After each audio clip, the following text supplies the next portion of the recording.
Bem, então seja mais uma vez bem-vindo ao canal Cultura Reformada. Se você está chegando agora, seja muito, muito bem-vindo mesmo, tá bom? Então aproveita e se inscreve. Eu acho que foi isso 2 vezes, né? Se inscreve no canal. Esse é um vídeo sem edição, beleza? Se inscreve, marcando o sininho das notificações. Deixa o seu like aí porque é importante. Comenta se for possível, se você se interessar em comentar, é claro, né? E, por favor, peço sua ajuda, né? Compartilha com todo mundo que você conhece, tá bom? Recomendo o canal. Você vai perceber que tem muito conteúdo aqui já. E o objetivo do canal realmente é promover conhecimento do que vem a ser de fato a fé reformada, certo? Esse é o objetivo do nosso canal, tá bom? Apresentar a cultura reformada, a tradição reformada, a fé, a qual chamamos de reformada, para que você possa, não é, ao observar o nosso canal, fazer comparações e distinguir, não é, no meio desse relativismo que vivemos, o que de fato vem a ser a fé bíblica reformada, tá bom? E outra, se você quiser cooperar com o canal, não é? Como você está vendo, nosso canal é bastante jovem ainda, então tem poucos inscritos, não é?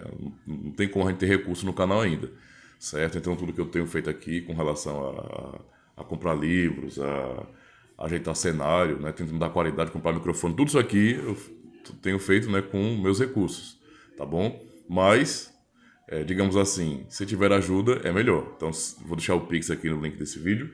Se você se interessar, por favor, se você se interessar em ajudar com qualquer valor, tá bom? Eu garanto que qualquer ofertazinha, qualquer valor, né, simbólico que você se interesse em fazer para ajudar o canal, todo o dinheiro vai ser revertido para a compra de livros. É só para isso que eu uso esse dinheiro, não para outra coisa não. Tá? Então eu quero realmente só comprar livros, porque isso vai aumentar, nesse sentido, o meu acervo e vou poder estudar mais, né? E quanto mais eu estudar, melhor para o próprio canal. E para vocês que são inscritos também, tá certo? Então, deixo aí o recado para vocês. Como eu já tinha falado num videozinho curto anterior que eu fiz avisando sobre o Dia dos Pais, nossa querida irmã Amanda, né, na semana, né, na segunda-feira, nos deixou. Né? Ela faleceu. Nossa irmã era portadora de lupus, já há muitos anos estava lutando, e contraiu o Covid e chegou a óbito. Estávamos acompanhando em oração, mas aprovou o Senhor, não é, conduzir nossa irmã ao descanso.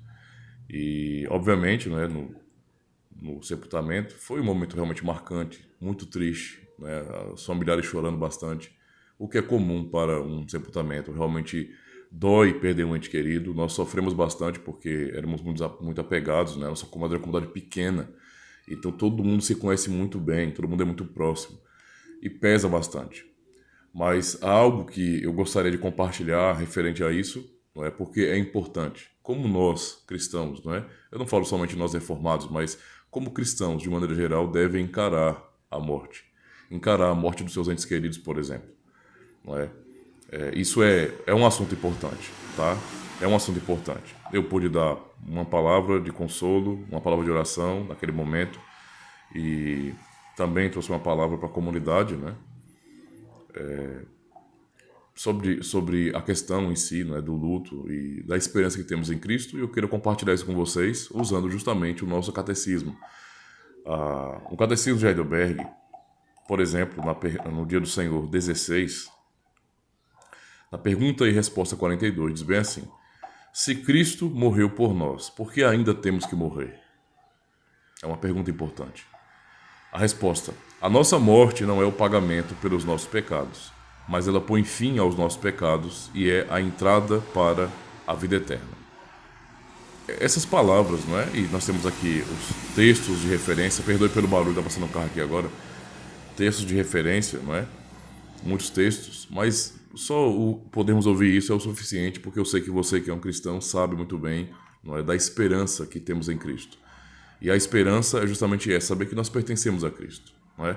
E nós, como cristãos, então, pela palavra de Deus, por aquilo que Cristo nos ensina e a esperança que Ele nos dá, nós podemos ter a convicção de que nós estamos guardados pelo Senhor, pertencemos a Ele na vida e na morte, não é?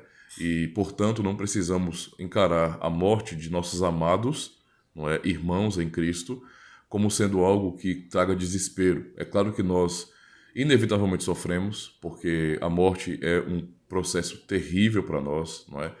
é uma separação muito drástica, muito dura. Então nós sofremos mesmo, nós choramos, ficamos realmente bastante abalados naquele momento específico.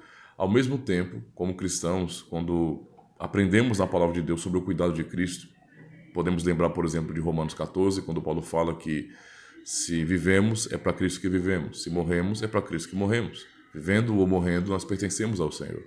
Não é? Ou então o próprio consolo que Paulo demonstra ter em Filipenses, capítulo 1, quando ele fala que o viver é Cristo e o morrer é lucro, que a sua preferência é partir e estar logo com Cristo, porque é infinitamente melhor. Não é? Mas ele tinha consciência de que precisava ainda viver e cumprir sua missão neste mundo. Não é? Então, por isso que aprendemos na palavra de Deus, meus queridos, nós já temos daí esperança, segurança de saber que os nossos queridos irmãos, não é, quando partem dessa vida, partem porque são chamados pelo Senhor. Deus está os dando descanso. Eles estão completando, não é, a carreira da fé, terminando a sua batalha, finalmente entrando no repouso do Senhor. Então, por mais que seja dolorido para nós, ao mesmo tempo, precisamos aprender sobre esse consolo para nos alegrar no Senhor. Temos alegria ainda porque Deus está conduzindo um de seus santos, digamos assim, não é, um dos seus filhos, à sua presença, e isso realmente é algo maravilhoso. Nós não poderíamos proporcionar nada melhor do que isso. Não há nada que possa se comparar, na verdade, a estar com Cristo. Por isso Paulo fala que era infinitamente melhor, muito melhor estar com Cristo logo. Nós fomos deixados então para continuarmos trabalhando para o Senhor. Temos ainda, não é, muito trabalho pela frente, não é? E uma missão a ser cumprida, e no tempo em que essa missão for cumprida, de acordo com os desígnios e decretos de Deus, também seremos chamados. Não é? Então, o nosso consolo é esse. Enquanto o mundo encara a morte como algo desesperador, porque eles não sabem o que vai acontecer depois da morte, eles não têm esperança, não têm palavras seguras dadas pelo próprio Deus sobre a sua morte, nós, como membros do corpo de Cristo, como cristãos, não é, temos do Senhor palavra de consolação. E aprendemos isso justamente nessa resposta. Não é?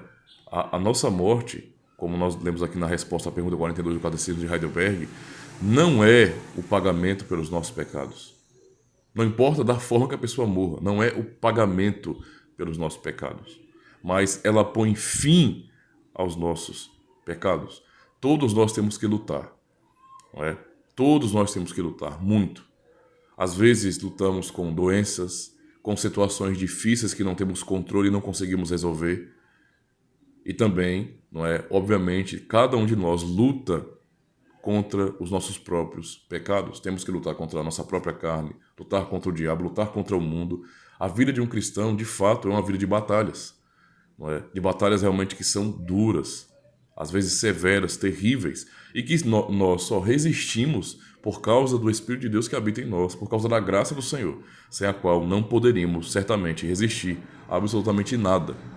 São lutas realmente difíceis, mas que ao mesmo tempo não podem nos destruir por causa da misericórdia de Deus, porque o Senhor nos mantém. Então é isso que nos mantém, certo? E no dia da morte de um cristão, a sua luta acabou, não é? O completar de sua carreira é justamente o fim dessa batalha.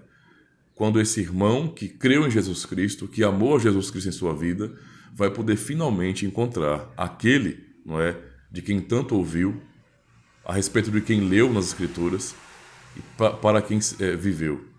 Então, é dor para nós que ficamos, porque é difícil ver o irmão partir. Mas, ao mesmo tempo, nós temos a segurança em Cristo de que esse irmão está diante do Senhor, não é?